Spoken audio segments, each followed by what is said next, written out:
जो अपने लिए धन बटोरता है परंतु परमेश्वर की दृष्टि में धनी नहीं है वो।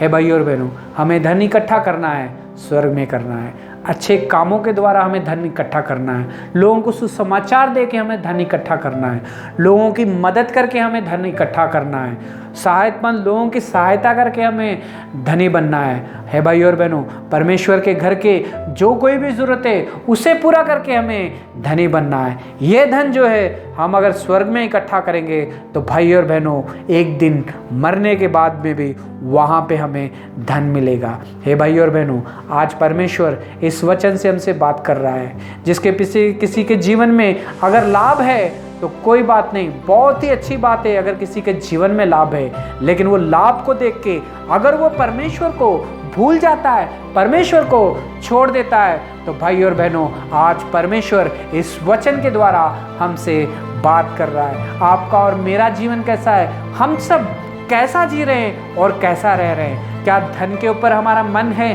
कमाने के ऊपर मन है, तो परमेश्वर से अगर दूर हो गए, परमेश्वर के घर से अगर दूर हो गए, वचन से दूर हो गए, प्रार्थना से दूर हो गए, तो भाई और बहनों इस वचन के द्वारा परमेश्वर हमसे बात कर रहा है। यहाँ पे प्रभु यीशु मसीह इस व्यक्ति को यही समझा रहे हैं कि किसी मनुष्य के तेरे भाई ने धन दौलत रख ली लेकिन उसने तुझे कुछ नहीं दिया, क्योंकि उसने इसलिए नहीं दिया तुझे क्योंकि उसको संसार के ऊपर ध्यान है, संसार में कमाने के ऊपर ध्यान है, उसने संसार में धन बटोरा है और इकट्ठा किया है। हे भाई और बहनों, उसको तेरे ऊपर ध्यान नहीं है। हे भाई और बहनों, पैसे का लालच, पैसों की ज़रूरत हम सबको जो है, रिश्तेदारों को जो है, रिश्तेदारों में दरार अगर आती है तो पैसों की वजह से, धन दौलत की वजह से।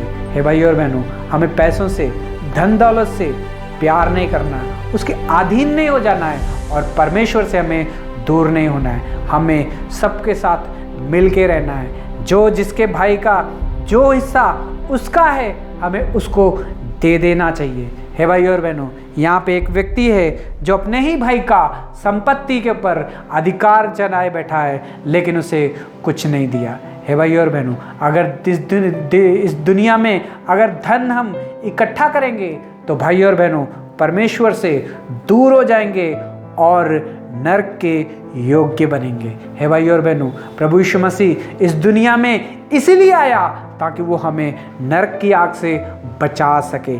जिसके अंदर मसीह का प्यार है वो अपने भाई को प्यार करेगा, जिसके अंदर मसीह का प्यार है वो अपनी दौलत अपने भाइयों से बांटेगा, जिसके अंदर मसीह का प्यार है वो इस दुनिया में अगर धनवान भी हो जाएगा तो भी वो परमेश्वर के घर का ख्याल रखेगा, परमेश्वर के लोगों का ख्याल रखेगा, सेवकों का ख्याल रखेगा और अपने घर का भी ख्याल रखेगा।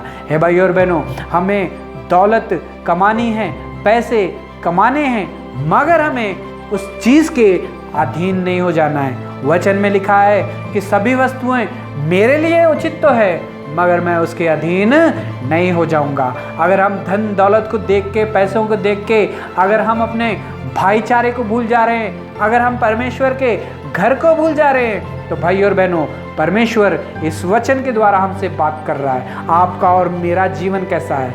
कहीं आपने अपने भाई का हक तो नहीं मार लिया है? कहीं आपने अपने भाई को कंगाल तो नहीं कर दिया है? कहीं आपने अपने भाई का जो हिस्सा था कहीं वो आपने तो नहीं रख लिया है? आज परमेश्वर आपसे बात कर रहे हैं। अगर आप परमेश्वर के दास हो, अगर परमेश्वर के वचन सुनते हो, अगर प्रभु यीशु मसीह के लहू से धुले हुए हो, हर संडे आप चर्च जाते हो, तो भाई और बहनों परमेश्वर इस वचन से हमसे बात कर रहा है। हे भाई और बहनों, अगर धन दौलत रख लेंगे, अपने ही भाई के खिलाफ हो जाएंगे, तो भाई और बहनों हम धनी नहीं हैं, हम सबसे ज़्यादा भिखारी हैं। हे भाई और बहनों, आज परमेश्वर इस वचन से हमसे बात कर रहा है। परमेश्वर कह रहा है, उससे कह रहा है कि उसने कहा चौकस रहो, हर प्रकार के लाभ से अपने आप को बचा के रखो। हे भाई और बहनों, हर प्रकार के लाभ से अपने आप को बचा के रखो। लाभ जिंदगी के लिए बहुत ही ज़्यादा ज़रूरी है, पर रिश्तेदारी को परमेश्वर से अगर हमें दूर करता है तो भाई और बहनों इसका मतलब है कि शैतान हमारे जीवन में जो है काम कर रहा है। शैतान ने चाहता है कि रिश्तेदारी जो है, भाईचारा जो है, परमेश्वर की संगति जो है इन इंसानों के अंदर बनी रहे। वो रिश्तों को तोड़ना चाहता है, मंडलियों को तोड़ना चाहता है, रिश्तेदारों को दूर करना चाहता है। हम आपके और मेरे जीवन में लाभ लेके आएगा और परमेश्वर से हमें दूर करेगा। हे भाई और